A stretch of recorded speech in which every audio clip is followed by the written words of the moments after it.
All right, let's get to election coverage here. It was supposed to be a red tsunami, a red wave. You've heard this term for quite some time.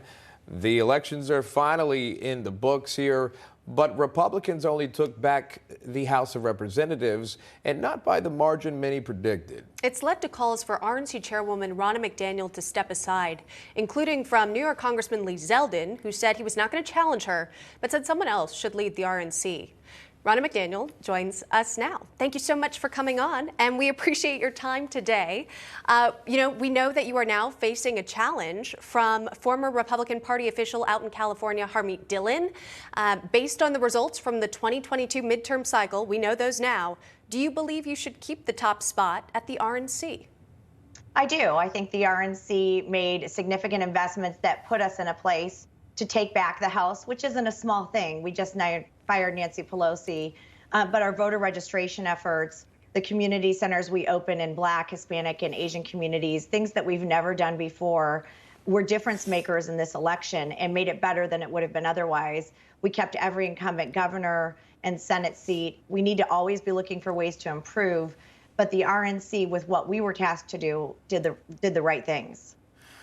Right, but but you cannot ignore the fact that there was not a red wave, there was not a red tsunami. Obviously, now in the Senate, it's 51, it's 49. There was a loss there, clearly there in Georgia. There were major predictions that there would be more House pickup seats.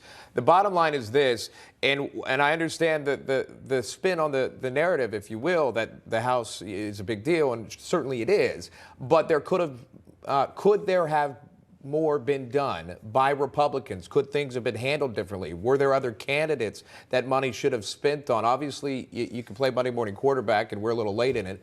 But what do you look back and say, hey, we should have done something differently? Because there are a lot of folks, a lot of voters that think Republicans should have done a few things differently. Do you agree? Do you disagree with that? Well, one, it's a team sport, but look at what the RNC does. The RNC doesn't pick the candidates, the voters do. The RNC doesn't do the ad campaigns for the candidates, but the RNC does do the turnout.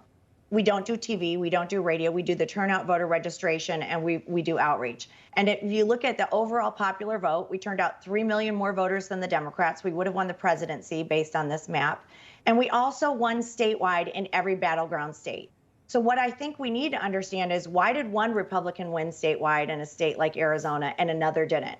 Why did 8 Republicans win statewide in Georgia on election day and one didn't?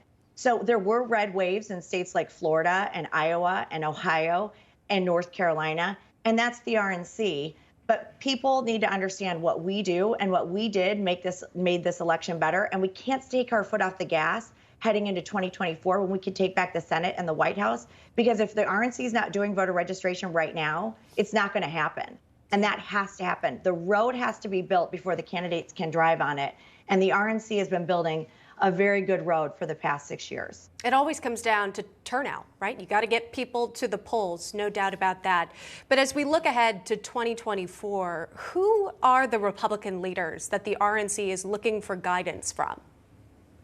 Well, I think we're going to have a very interesting presidential primary. We'll see how that goes. But you look at our governors right now. Our governors did phenomenally well across the country. Kim Reynolds, Governor Abbott, Governor DeSantis, Brian Kemp. Our governors who did well during the pandemic, all of them kept their jobs. And I think those are who the American people are looking at, because they kept their economies open, they kept their schools open, and they really show what the Republican Party means. But we've got a while till 2024, but 2022 was definitely the year of the Republican governor. All right, final question for you, and we'll let you go here, but back to kind of the initial statement of there are many people gunning for your job. As you well know, you're on social media, you're plugged in heavily into what is happening in the culture of the Republican Party.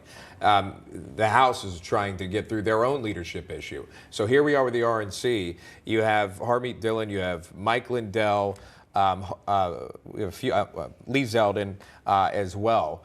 What is your message to them, or maybe to other Republicans, that says Ronna McDaniel needs to stay in this position? Why not these others that are vying for your spot? Why you? Well, I'll tell you one thing. You watch how we're running our campaigns. And right now, it's a scorched earth campaign against me, spread by a lot of disinformation and vitriol. And you know what? That's not what brings people to the Republican Party. And I understand doing that against the Democrats, but we've got to employ Reagan's 11th commandment. And I will tell you, a lot of these elections we lost in 2022 were because of Republicans not voting for other Republicans. That's a recipe for disaster. So my message is unity. We have to come together. We have to work together if we're going to win in 2024. And Republicans attacking other Republicans is not the way to do it. I've led that way. I will continue to lead that way. I will employ Reagan's 11th commandment. Let's not attack other Republicans. And the RNC members who know us best, I have overwhelming support with those members because they know what we do and they understand the leadership that I've brought to this committee, being a grassroots chair, a mom from Michigan for the past 6 years. I know you said the RNC doesn't select candidates, but when it comes to input on candidates, is there something more this national committee can do to screen potential people when it comes to how they would handle media interviews, or when it comes to what's in their own background that could come up as the campaign heightens ahead of the election day? You know, that's up to the opponents. Listen, the RNC legally can't get involved in primaries. It's not even a choice. We don't have a mechanism to put our thumb on the scale. But I got to say, voters don't really want Washington, D.C. people coming in and saying, this is who you need to vote for. Donald Trump wouldn't have been the nominee or the president if that had been the case. So we trust the voters to do that. We build the roads, so whoever the voters choose ends up being the nominee or ends up being the elected person. But I don't think that's the right thing to do. The NRSC, the NRCC, they put their thumb on the scale. That is not the role of the RNC. All right, we'll leave it right there. RNC Chairwoman Ronna McDaniel, we appreciate that. I know tough questions. We appreciate you answering our call for that. Thank you. Thank you.